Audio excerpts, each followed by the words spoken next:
But all the talk today is, of course, about the Cork hurlers. A fantastic win for the Rebels down at Páirc Uí Chaoimh over Tipperary in the first round of the Munster Senior Hurling Championship. It finished Cork 3-15, Tipperary 14 points. Now, former Cork star Seanie McGrath was down there at Páirc Uí Chaoimh this afternoon watching a terrific performance from the Rebels. And Seanie, the overall assessment, I don't think anyone could have predicted this outcome and that Cork performance. No, it was a fantastic performance, Paul. I mean, all the negatives and all the sort of things were stacked up against Cork. On the day, they just answered every single one of those emphatically, you know. I mean, Sean Og, they said he was finished. He had the game of his life. Ben O'Connor's 30 plus, the game of his life. Patrick Horgan had some, I suppose, demons from last year after missing the penalty. He clung it with complete brilliance in the first half. And the big plus, the big real trump card was Isaac, you know, who was so poor in the league final. He was outstanding, all 3 goals, and all the play centred around him, the long ball and the high ball that came in. He won every single ball. Last year's all-star, Padraig Maher, moved off him, and they just couldn't handle him all day. It was a fantastic win, a great occasion, great to be there. Yeah, and that was a huge psychological boost as well for Cork, Seanie. I mean, to see Isaac playing so well, and to see a guy like Padraig Maher, who is, you know, generally rated as the best full-back in the country, to see him being moved out and with Paul Curran being moved back on Isaac, I mean, that was a huge psychological boost for Cork.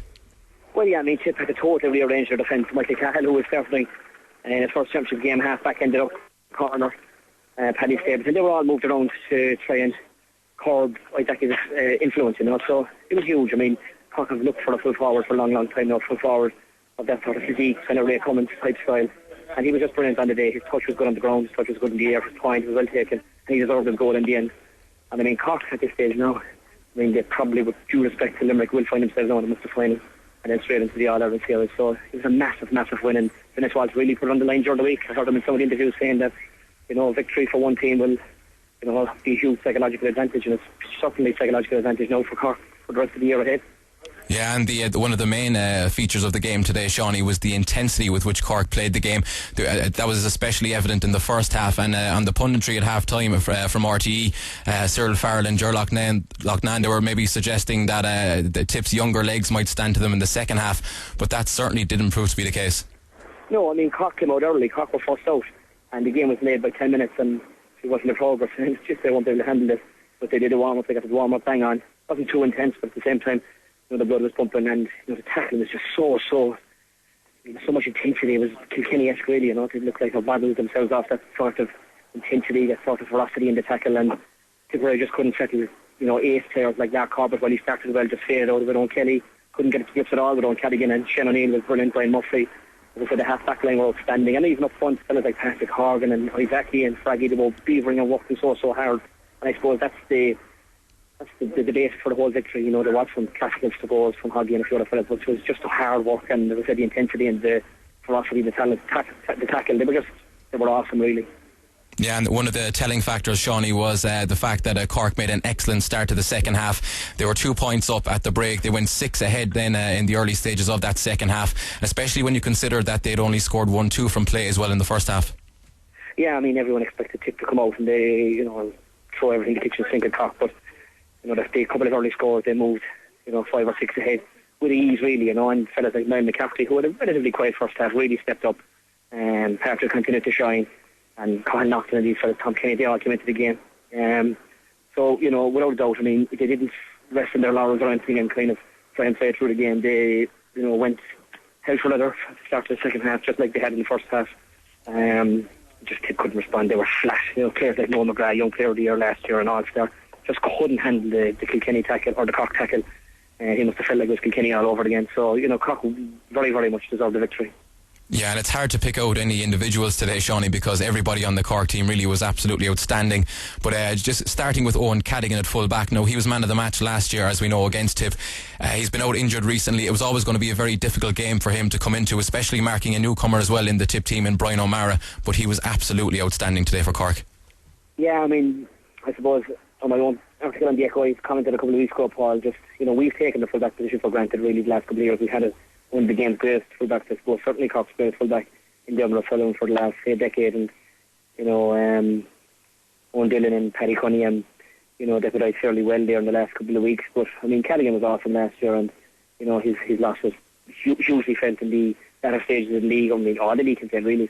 And today he was just, incredible, really. I mean, Brian O'Mara didn't get a sniff off him, and they put Lara in there for a while. They put, in the end, Owen Kelly in there. Owen Kelly did snipe one catch off him, but other than that, Owen Cadigan was just incredible. He just won every single aerial or on the ground battle. He probably will get man of the match, and it's a fantastic for Cork to have such a brilliant player in such a key position. He was awesome.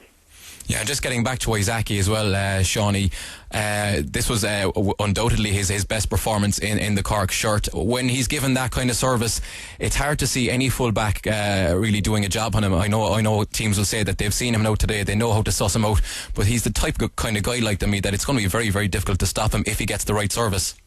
Well, yeah, I mean, hats off to his watch, because he did get an offer of a stick after the Galway game. I mean, he saw aspects of Isaki's play, I suppose, in the league game against Tipperary for the first 20 minutes, where he completely skinned Patrick Narn. He moved in quickly. He didn't want to show too much of his hand. He realised that it was only a league game with respect to the league. He didn't want to show too much of his hand, but today Isaki was just out in front. He was fired up from the first minute, and he won every single aerial battle. He wouldn't be noted as having a great touch on the ground. He did okay on the ground as well. His point was expertly taken. His goal was brilliantly taken, and I mean, even the penalty that he won, he actually had goal from Mr. Kelly had blown earlier. Gary Kelly, the referee, I suppose he had to give the penalty at that stage, but I actually still had goal at that stage. So I mean, right down the middle they were strong. I mean, even just outside him, I know you're talking about it, but even outside him, I mean, Joey O'Connor was a surprise choice to centre forward. His direct Mac O'Connor and Mahoney was taken off in the end, and Joey really rolled back the years with a vintage performance. So overall, they were outstanding, including Isaki. Every single player answered the call. They were absolutely brilliant.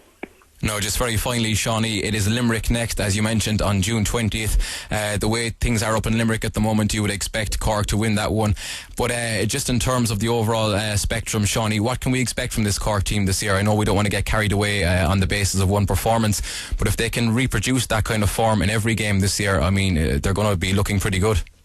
They're going to be looking good. I mean, my own, prediction or milestone would have been maybe if they had won Munster. I think they definitely have a fantastic chance now, and they'll get over Limerick, and they'll be every bit as good as whatever's out there in all of the Waterfords and the players of this world. And into the All-Ireland series, then obviously the teams to beat there would be Galway and Kilkenny. But yeah, they'll realise after the euphoria today, have a few drinks tonight and settle down during the week, they'll realise when they get back training Wednesday or Thursday that it still was only one game and there's still a long season to go. It's a huge psychological boost. They realise now that, sometimes the mind wants to go there and the legs can't get you there, but they'll realise now that the legs answered the call today. Sean Oak and these fellas were just as fit with a minute to go as they were at the start of the game. So it's going to have a huge psychological effect on the rest of the year. I'm still not sure whether the All-Ireland title is in them, but certainly they are odds on now for a Munster Championship victory, and fair juice to them. They really, really deserve it, because there was so much criticism, I suppose, after the league final, and so much stick to certain individual players. Today they were just real men. They really stood up and were counted, and they deserved their victory now.